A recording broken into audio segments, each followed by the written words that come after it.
भारत की सरकार ने, मोदी जी की सरकार ने अपना बजट रखा है। उसमें देश के लोगों को क्या मिला, दिल्ली के लोगों को क्या मिला, पंजाब के लोगों को क्या मिला, विस्तार से आपको बताएंगे। हमारे साथ हमारे साथी सांसद पंजाब के मलविंदर सिंह कंग जी हैं, जो आपको पंजाब के बारे में विस्तार से बताएंगे।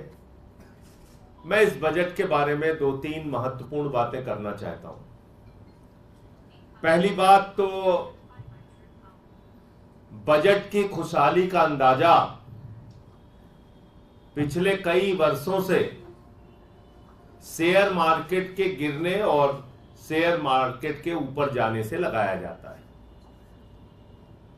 और अभी मैंने देखा कि 1200 अंक, हो सकता है अब ज्यादा हो गया हो, 1200 अंक के करीब शेयर मार्केट लुढ़का है, नीचे आया है। यानी शेयर मार्केट में कोई उत्साह नहीं है इस बजट के आने के बाद।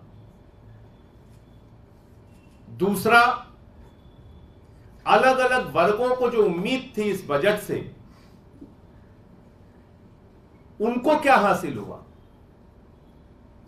देश का अन्नदाता किसान, जो 1 साल तक सड़कों पर बैठा रहा 3 काले कानून के खिलाफ, एमएसपी दोगुना करने की मांग को लेकर, उसको उम्मीद थी कि हमारा न्यूनतम समर्थन मूल्य C2 + 50% के फॉर्मूले के तहत 2 गुना किया जाएगा। उसके लिए इस बजट में कोई प्रावधान नहीं। 750 किसानों ने अपनी शहादत दी और अभी भी शंभू बॉर्डर पे और पंजाब, हरियाणा, देश के अलग अलग क्षेत्रों में किसानों का आंदोलन चल रहा है।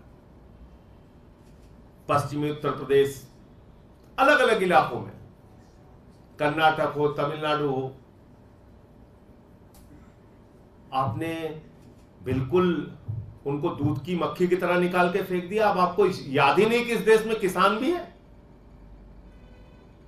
आपके खुद के घटक दल मांग कर रहे थे कि इस अग्निवीर योजना को कूड़ेदान में डालिए।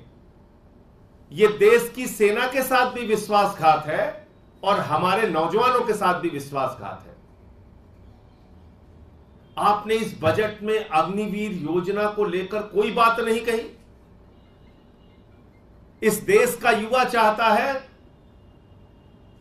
कि सेना की भर्ती जैसे पहले होती थी उसी तरह से सेना की भर्ती बहाल की जाए। यह अग्निवीर योजना सेना को ठेके पर रखने की योजना है।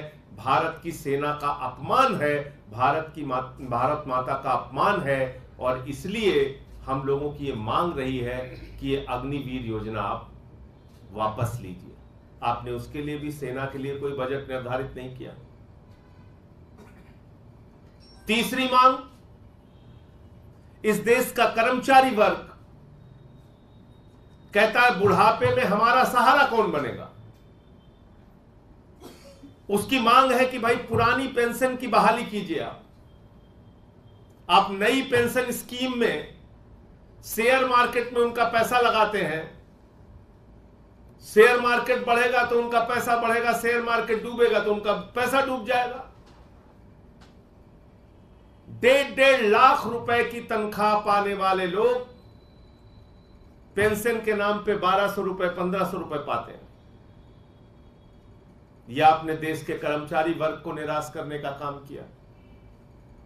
माताओं बहनों को, इस देश के लोगों को जो सबसे बड़ी उम्मीद थी कि पेट्रोल पे, डीजल पे, आम वस्तुओं पे, जो रोजमर्रा की इस्तेमाल होने वाली वस्तुएं हैं, उस पे आप टैक्स में छूट देंगे जिससे महंगाई से उनको राहत मिल सकेगी, उस पे आपका बजट खामोश है।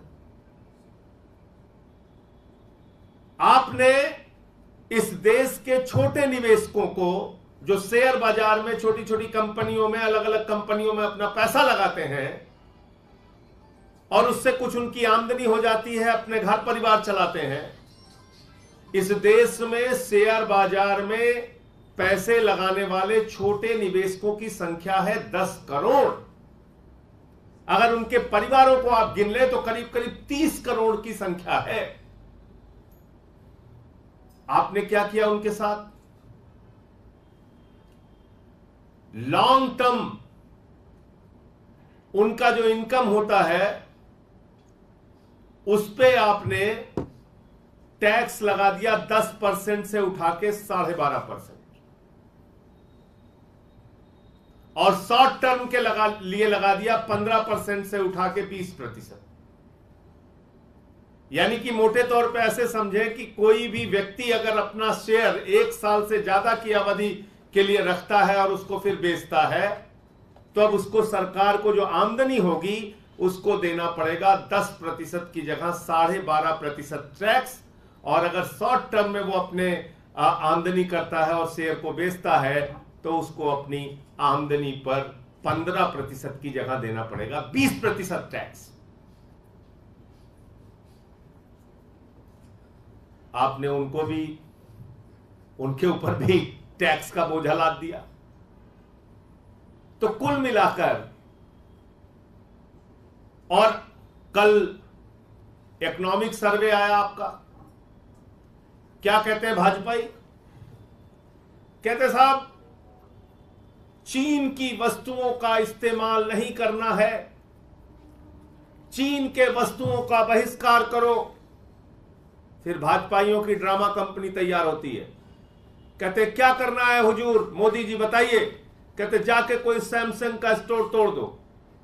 तो ड्रामा कंपनी जाती है, वहां सैमसंग का स्टोर तोड़ती है। दिन भर आप लोग भी टीवी चैनल पे खबरें चलाते हो, देखो चीन का बहिष्कार, चीन का बहिष्कार। अरे तू कौन सी पेन इस्तेमाल कर रहा है, कौन सा फोन इस्तेमाल कर रहा है, देखो ये तो चाइना का सामान इस्तेमाल कर रहा है। भाजपाइयों अपने आका से जाकर पूछो,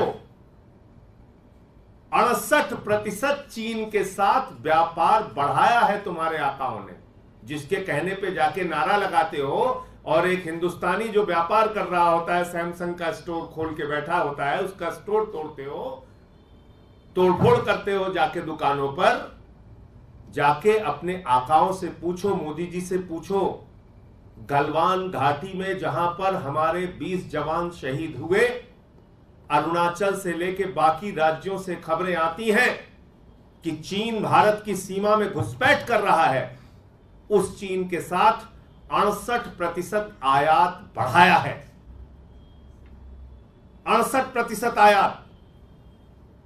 यानी कि आप उनको और लाखों करोड़ रुपए कमवा रहे हैं कि और टैंकर बनाओ, और मिसाइलें बनाओ, और भारत की सीमाओं में घुसपैठ करो। और यहां अपनी पार्टी के लोगों से ड्रामा करवाते हो कि चीन के सामानों का बहिष्कार करना है, खुद झूला झुलाना है, खुद उनके साथ व्यापार करना है। तो यह भी एक असलियत इनकी सामने खुलकर आई। इस इकोनॉमिक सर्वे की रिपोर्ट को अगर आप पढ़ेंगे तो उसमें ये चीजें, ये तथ्य सामने आया है। तो कुल मिलाकर अब बात कर लेते हैं दिल्ली की। दिल्ली इनको इनकम टैक्स और जीएसटी मिला के हर साल 2,32,000 करोड़ रुपए देता है। कितना देता है? 2,32,000 करोड़ रुपए। जीरो लगाते लगाते थक जाएंगे, इतना पैसा दिल्ली के लोग केंद्र की मोदी सरकार को देते हैं। और बदले में मोदी जी हमको क्या देते हैं? मोदी जी देते हैं 0, 0, 0। और मैं नीतीश कुमार जी से कहना चाहूंगा कि आके हमारी वित्त मंत्री का दर्द सुन लीजिए। आतिशी जी से मुलाकात कीजिए, फाइनेंस मिनिस्टर बताएंगे, और आप भी इस झांसे में मत फंस जाइएगा।